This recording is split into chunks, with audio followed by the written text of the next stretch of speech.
Welcome back to the Counting of the Omer. My name is Mike Sutcliffe. I'm one of the pastors here at Corner Fringe Ministries. Today is day 29, Tested in the Waiting. Exodus 32:1 reads, "Then the people saw that Moses delayed to come down from the mountain. So the people assembled around Aaron and said to him, 'Arise, make us a god who will go before us. As for this Moses, the man who brought us up from the land of Egypt, we do not know what has become of him.'" Moses is gone. 40 days hidden in the thick cloud of God's presence. What began as awe now becomes anxiety. The fire on the mountain still burns, but the people begin to fear that Moses is not coming back. And so they turn, "Make us a god." It's not that they wanted to abandon the journey. They wanted to feel safe, to have something visible, something they could control. But in doing so, they revealed what the fire on the mountain had not yet burned away: fear, patience, and the longing for something immediate and tangible. The number 40 in Hebrew thought carries a deep significance. It symbolizes testing, transition, and preparation. And this was the moment of transition, not just for Moses, but for the people. Would they remain faithful when they could not see? Would they let the fire shape them from the inside? The answer, tragically, is no. They fall into idolatry. But even in this failure, we see something critical about the nature of faith. It's not static. It's a lifelong journey.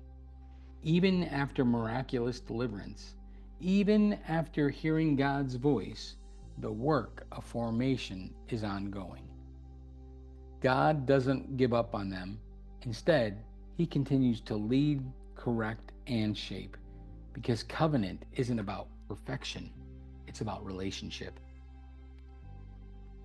We often think that once we've had an encounter with God, we're set. We've arrived. But the truth is, even at the foot of the mountain, even after hearing God speak, our hearts can still turn quickly. Waiting reveals this. When God delays or feels distant, we reach for control. We fill the silence. We create golden calves, not necessarily out of rebellion, but out of fear and forgetfulness. But faith was never about having all the answers. It's about trusting the one who leads, even in the dark. The fire of delay is still a fire. It tests our trust, our memory, and our willingness to be formed. Yeshua knew the silence. He endured the wilderness. He waited on the Father's timing at every step. And He invites us into that same walk. Not a walk of shortcuts, but of refined trust. You may be in a season where God seems silent, but silence doesn't mean absence. Waiting doesn't mean abandonment. It means He's still shaping you. This journey is lifelong, and the longer you walk with Him, the more you realize He's not just leading you out of Egypt. He's forming your heart to carry His glory. So hold steady in the waiting. There's fire on the mountain, but He's building fire in your heart too. Let me ask you a question today. What are you tempted to reach for when God feels distant? How might this season of waiting be a time of refining, transition, or preparation in your faith journey?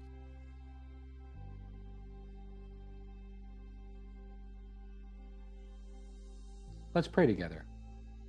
Yahweh, we confess how quickly we grow restless when You seem far away. Teach us to trust in the silence. Help us to see waiting as an invitation, not to act on fear, but to be refined by faith. Yeshua, shape us in the hidden places and lead us through every season of fire. Well, friends, I hope that today's Counting of the Omer was a blessing to you. And if it was, Do me a favor, share it with a friend, and I hope that you will join me tomorrow for day 30.